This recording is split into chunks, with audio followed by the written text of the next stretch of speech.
All right, hey guys, Felicia here with Costa Maine again. It's been kind of convenient for me to be stuck at home because every night I get to do my chores on the farm, and I'm not traveling for work. So today's chores, everything, every day this time of year is seeding something different. And today I've hit flowers because I have a whole calendar of what I seed and when. And most people don't realize that when you have a vegetable farm, the success of the pollination of your vegetables relies on bees and other native pollinators. So I just wanted to point out that, like, especially to some new gardeners, you can have an impact on your pollinator population, even in a suburban area, by planting things that those pollinators enjoy.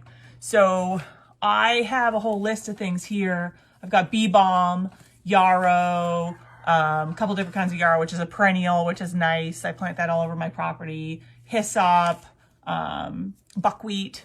And one of the things that, at least visually from what I've seen, my bees like the most is, this is just one variety, but I grow a wall of sunflowers, and it probably isn't particularly intuitive that in late August there's a drought for bees, but basically think about it like your tomatoes have already set fruit, so there's no flowers out. So if you can get things that blossom either early in the spring or late in the summer, and the search engines will tell you all about this.